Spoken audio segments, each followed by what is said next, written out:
Hi friends, welcome to my channel.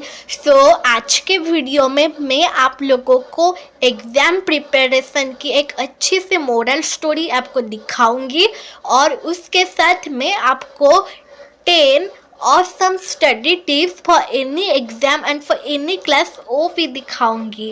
And इस video में बहुत मज़ा आने वाला है और थोड़ी सी कॉमेडी भी इंक्लूड है। So without any further do let's begin to this video. Friends, आपको पता है मेरी एग्ज़ाम की पोर्शन आ गई है। चलो मैं अपनी अभी मम्मी को बताती हूँ। मम्मी सुनो, मेरी एग्ज़ाम की पोर्शन आ गई है, जल्दी आओ। क्या बेटा, पोर्शन आ गई है? दिखा जरा। ये भगवान, पोर्शन आ गई है, अब मैं क्या करूँ? दिखा दिखा मुझे जरा, पोर्शन दिखा।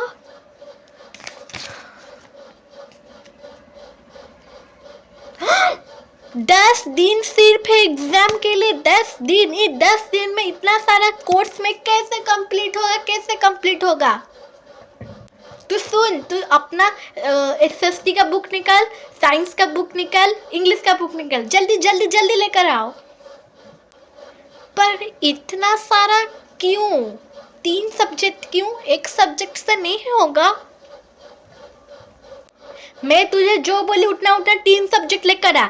अरे 10 दिन में इतना सारा कैसे कंप्लीट करेंगे, इसीलिए 3 सब्जेक्ट जल्दी से लेकर आ। ठीक है, अब देखा ना रिएक्शन पोर्शन दिखाने के बाद। आरू, ये है मेरे नानी जी। मेरी मम्मी की मम्मी। अरे सुन, थोड़ी इधर आ। आरू, तू इतना क्यों उसको डांट रही है पोर्शन दिखाने के बाद? मेरी दिकरी को, मेरी नाटिन को इतना क्यों प्रेशर ले रहा है? अगर एग्ज़ाम का तो पोर्शन आ गया है तो इतना क्यों टेंशन? तू जैसे ही अपना एग्ज़ाम पर ले रहा था उतना ही क्या उसको भी प्रेशर देगा? अरे एग्ज़ाम का पोर्शन आने का मतलब यह नहीं कि पहाड़ टूट गया। आराम से उसको बोल पढ़ेगा और अभी स्मार्ट वर्क से चलेगा, हार्ड वर्क नहीं। Always to smart work expect hard work. सुन, ठीक है मम्मी, मैं अभी स्मार्ट वर्किंग करूँगी और उसको ऐसा प्रेशर नहीं डालूँगी। तो सुन आराध्या, अपना सिर्फ साइंस का ही बुक लेकर आ, ठीक है बेटा? हम धीरे धीरे सारे कोर्स 10 दिन में कंप्लीट कर लेंगे। Smart work not hard work. Thank you mummy, मैं अभी लाती हूँ मेरी साइंस की बुक। मेरी नानी की वजह से मैं बच गई। तो फ्रेंड्स, मैं हूँ आराध्या की मम्मी। आप क्या जब भी बच्चों का पोर्शन आता है आप भी ऐसा क्या परेशान हो जाते हो? पर बिल्कुल भी ऐसा परेशान नहीं होना चाहिए, क्योंकि बच्चे भी परेशान हो जाते हैं। इसीलिए हमें स्मार्टली जितना दिन भी बच्चे हो उतने दिन में ही कोर्स कंप्लीट करवा देना चाहिए। इतना प्रेशर अगर डालेंगे तो 10 दिन क्या, 2 दिन में अगर 1 महीना भी आएगा तब भी वो कंप्लीट नहीं कर पाएंगे। हम 2 दिन में कंप्लीट कर लेते, 10 दिन बहुत बढ़िए। तो इसीलिए हम बिल्कुल स्ट्रेस नहीं लेकर अच्छे से पढ़ेंगे। तो इसीलिए फ्रेंड्स, मैं आज आराध्या की मम्मी आपको 10 ऑसम टिप्स बताने वाली हूँ स्टडी की। इतना अच्छा कि आप उसे ज़रूर फॉलो कीजिए। ये फॉलो करने के बाद आप किसी चीज़ को याद कर सकते हैं। ये 6 सब्जेक्ट नहीं, आप एक दिन में 9 सब्जेक्ट याद कर सकते हैं। फिर भी तो एग्ज़ाम के लिए हमें एक दिन में एक सब्जेक्ट ही पढ़ना है। तो इतना अच्छा 10 टिप्स मैं बताऊंगी कि आप प्लीज़ फॉलो कीजिए। सो without any further do let's see the 10 awesome tips.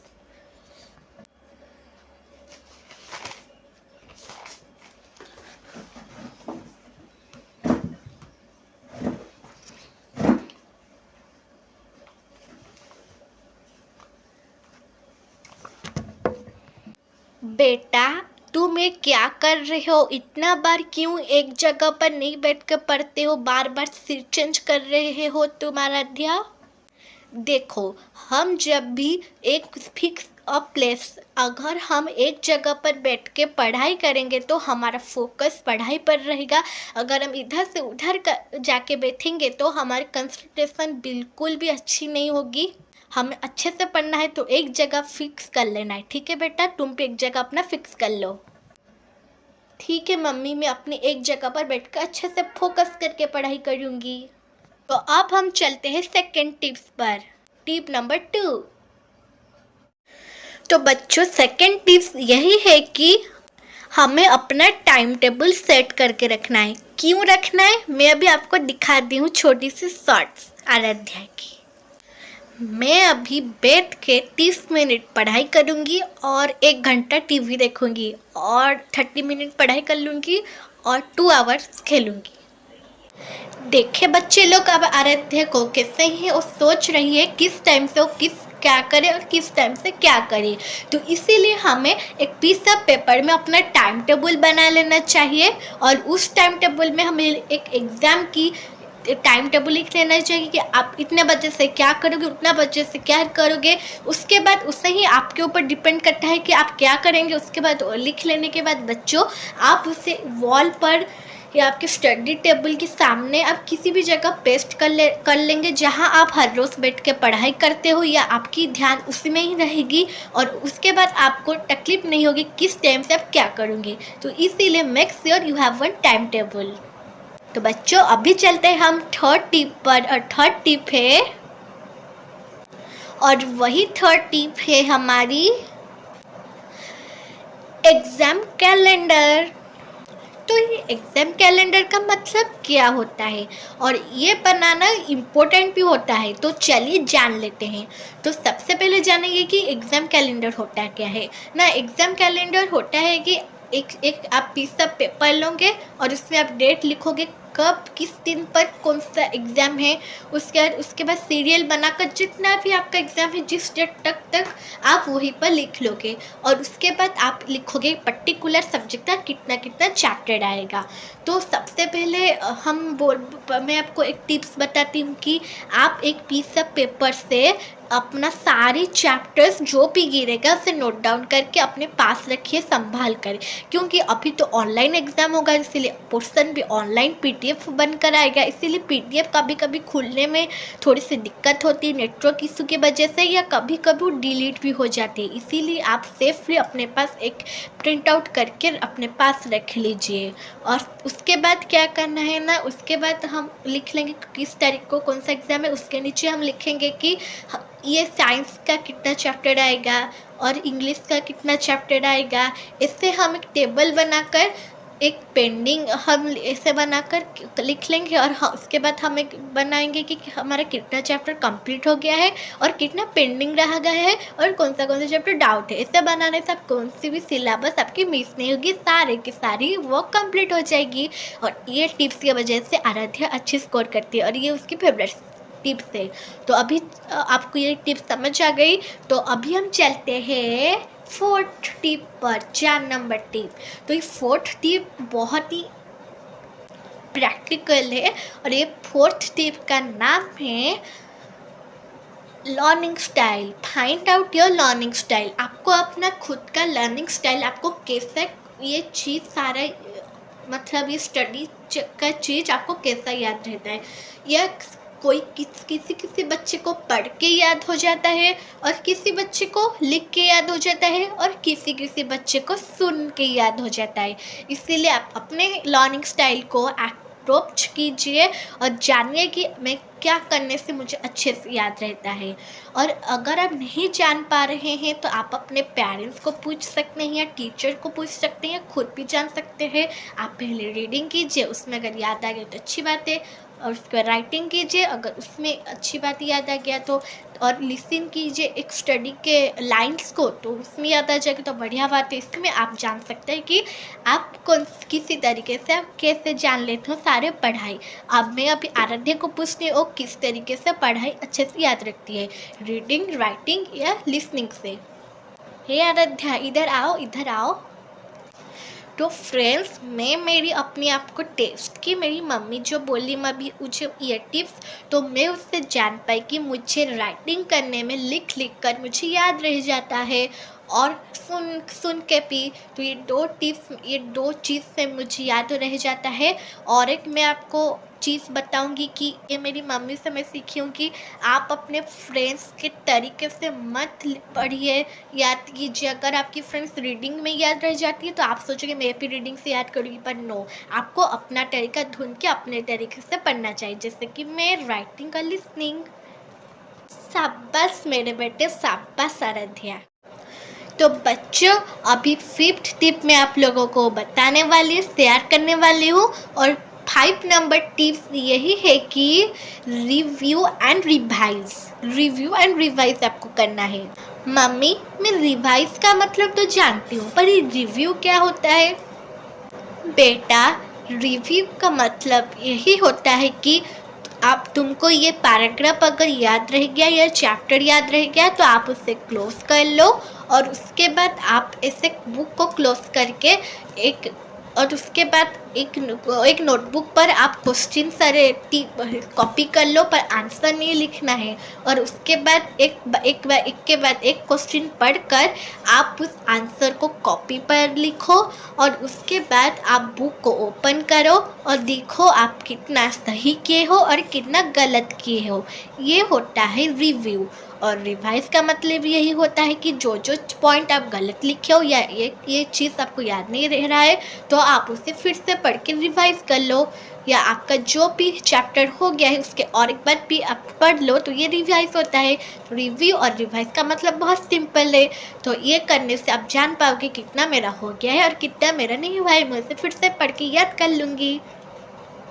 Thank you mummy. मैं अभी मेरे सेल्फ टेस्ट लेकर बताती हूँ कि मेरी कितने याद रह गई। Very good. तो अभी हम 6 नंबर टिप्स को चलते हैं। और 6 number tips, cow is a beautiful bird. The separate of the food is a substance which we eat is called wood. Important is the next question. Aaradhya, आपको कितने देर हो गई पढ़ाई करते करते? मम्मी, 1 घंटे हो गए हैं। 1 घंटे, 1 आवर। 1 आवर हो गई ना, अभी थोड़ी सी छोटी सी ब्रेक ले लो, और ये 5 मिनट या 10 मिनट ब्रेक लेकर तुम वॉक कर सकते हो, या अपने फेवरेट म्यूज़िक को सुन सकते हो, या आप अपने फ्रेंड्स को कॉल कर सकते हो, या थोड़ी सी खेल सकते हो, या खाना खा सकते हो, और थोड़ी सी पानी पी सकते हो। और पानी पीने से हाइड्रेटेड हम रहते हैं। पर मम्मी, हमें पढ़ाई के बीच बीच में ब्रेक क्यों लेना चाहिए? हम तो सिर्फ खेलते हैं। ब्रेक जब हम खेलते हैं तब तो उससे ब्रेक कहते हैं ना, पर पढ़ाई के बीच में ब्रेक लेने को उसका क्या मतलब और उसका क्या फ़ायदा? देखो आराध्या, मैं तुमको एक छोटी सी कहानी सुनाती हूँ, ठीक है? तो एक छोटी सी कहानी यही है कि तुम एक वाटर बॉटल फिल कर रहे हो। तुम एक वाटर बॉटल में वाटर फिलअप कर रहे हो। तो वो जब फिलअप हो जाने के बाद तो आप उसे बंद कर लेते हो, थोड़ी ना ऐसे फील करते रहते हो और वो पानी बाहर निकलता रहता है, ऐसा तो नहीं। हम उसे बंद कर लेते हैं, उसके बाद दूसरा बॉटल को फिलअप करते हैं, और जो उसके बाद उसमें पानी ख़त्म हो जाने के बाद हम फिर से वाटर फिलअप कर लेते हैं। तो ये कहने का यही मतलब है कि अगर हम ऐसे ही पढ़ते रहेंगे, हमारा भी ऐसे वाटर की तरह वो लीक होते जाएगा, पढ़ाई बहता जाएगा। इसलिए हम अगर थोड़ा सा ब्रेक लेकर फिर से पढ़ेंगे तो हमें अच्छी रिफ्रेश हम हो जाएंगे। जैसे कि एक बॉटल ख़त्म होने के बाद हम उसमें डालेंगे ना, थोड़ी से बीच में ही डाल देंगे। तो समझ आया? थैंक यू, समझ आ गया। बेटा वाह, थैंक यू बोलने से काम नहीं चलेगा, करके दिखाओ सारी टिप्स। और मुझे अगर 100 में से 100 नहीं आया तो मैं घर से बाहर कर लूँगी। इतना भी भोली मत बन। मम्मी होती है, हमेशा डांटती रहती है। पर एनीवे, अभी हम चलते हैं 7 नंबर टिप्स पर। मम्मी आओ, 7 नंबर टिप्स बताओ। तो अभी हम बच्चों चलते हैं 7 नंबर टिप्स पर। 7 नंबर टिप्स से टेक हेल्प, मतलब हेल्प लेने का। ये तो डाउट है मेरा, मैं किससे पूछूं? What is solvable? बेटा, क्या सोच रहे हो? किसमें डाउट है बताओ मुझे। What is solvable? अरे अच्छा, अगर तुमको डाउट है ना, तो हमको सबको तो डाउट आता ही रहता है पढ़ाई में। तो हमें उसमें अपने मम्मी पापा का हेल्प लेना, या घर में जो भी अपने बड़े भाई बहन से हम हेल्प ले सकते हैं, या हम अपने फ्रेंड्स को कॉल करके डाउट पूछ सकते हैं। ये तो बढ़िया तरीका होता है फ्रेंड से पूछने का और फ्रेंड को समझाने का। या टीचर से पूछ सकते हैं, या इंटरनेट पर अभी हम 8 नंबर टिप्स पर चलते हैं।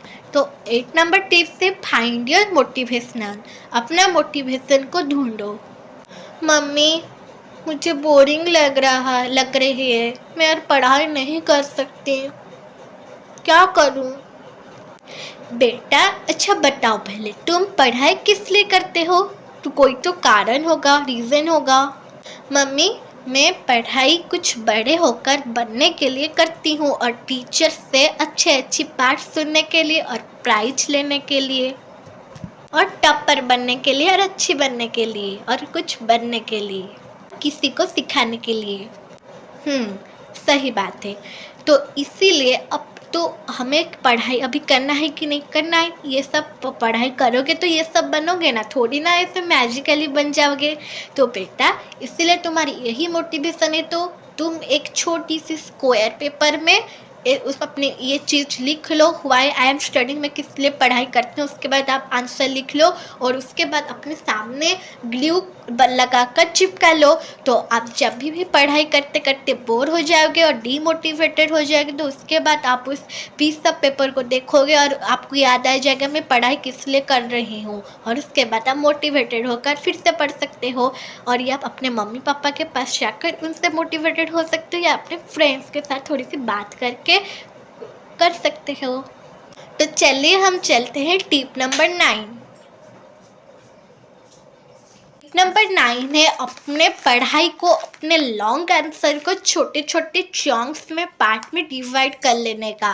तो क्योंकि बहुत सारे एग्जाम में हमें लॉन्ग आंसर भी याद करना पड़ता है, इसीलिए हम लॉन्ग आंसर को मतलब 10 to 15 लाइन्स का 5 to 10 मार्क का क्वेश्चन को हम कैसे याद रख सकते हैं। और इतना लॉन्ग की मतलब इतना लॉन्ग, यहाँ से इतना तक आप देख सकते हो, इतना लॉन्ग क्वेश्चन आता है। तो इसीलिए मेरे पास एक आइडिया है। तो आप अपने पैराग्राफ को डिवाइड कर लो, एक फर्स्ट पैराग्राफ, सेकंड पैराग्राफ, और उसमें आप थोड़ा थोड़ा करके लर्न कर लो। कहीं फर्स्ट पैराग्राफ लर्न हो जाएगा तो आप सेकंड पैराग्राफ पर जाओ, और सेकंड पैराग्राफ लर्न हो जाएगा तो थर्ड पैराग्राफ पर जाओ। इससे आप कर सकते हो। या और एक मज़ेदार तरीका है, ये आप क्या कर सकते हो ना, आप अपने लॉन्ग आंसर को पहले समझोगे तो उसके बाद आप किसी भी लैंग्वेज पर समझ सकते हो, अपने मदर लैंग्वेज पर भी, मातृभाषा से भी। तो आप किसी भी लैंग्वेज से उससे लर्न कर लेने के बाद आप जब एग्ज़ाम में क्वेश्चन आएगा तो आप इसे ट्रांसलेट करके उसके एक फॉर्म बना के आप इंग्लिश में लिख सकते हो डायरेक्टली। इतना अच्छा तरीका है, तो आप सिर्फ याद रख लो, रखने की कोई ज़रूरत नहीं है। तो अभी हम last but not the least 10 number tips को चलते हैं। Hari Hari Hari. So tip number 10 है ईट हेल्दी इन एग्ज़ाम। हमें हमेशा एग्ज़ाम के टाइम पर हेल्दी खाना चाहिए, क्योंकि अगर हम हेल्दी खाएंगे तो एग्ज़ाम टाइम में हमारी तबीयत ख़राब नहीं होगी, और एग्ज़ाम टाइम जब आ जाएगा हम आराम से एग्ज़ाम दे सकते हैं। अगर एग्ज़ाम के टाइम पर हमारी हेल्थ इशू हो गई तो हम एग्ज़ाम नहीं दे पाएंगे। और घर में है, आप सोच रहे हो कि घर में है हम एग्ज़ाम दे सकते हैं, पर इतना मूड नहीं होगा और आप अच्छे से सब चीज़ को याद भी नहीं रख सकते हो। इसीलिए सिर्फ एग्ज़ाम के टाइम पर आप हेल्दी खा जाओ, और उसके बाद एग्ज़ाम ख़त्म होने के बाद आप कुरकुरी, लेज, फास्ट फूड, बर्गर, सब KFC को जाके चिकन लेग पीस सब चीज़ खा लाओ। पर एग्ज़ाम के टाइम पर आप सिर्फ हेल्दी खाना है, और एग्ज़ाम के बाद जंक फूड और हेल्दी भी। तो फ्रेंड्स, कैसा लगा मेरा आज का 10 टिप्स फॉर एग्ज़ाम का वीडियो और थोड़ी सी मोरल स्टोरी और थोड़ी सी कॉमेडी? तो आपको लाइक करना है, शेयर करना है, सब्सक्राइब करना है, और अगर जो भी देख रहे हैं उससे आपको सब्सक्राइबर या और लाइक से कन्वर्ट होना पड़ेगा। लास्ट में मैं आप लोगों को स्क्रीनशॉट दे दूंगी और 10 टिप्स को समराइज़ कर लो, और ये टिप्स को फॉलो करके आप 100 से 1000 स्कोर कर लो। So bye, meet you in my next video.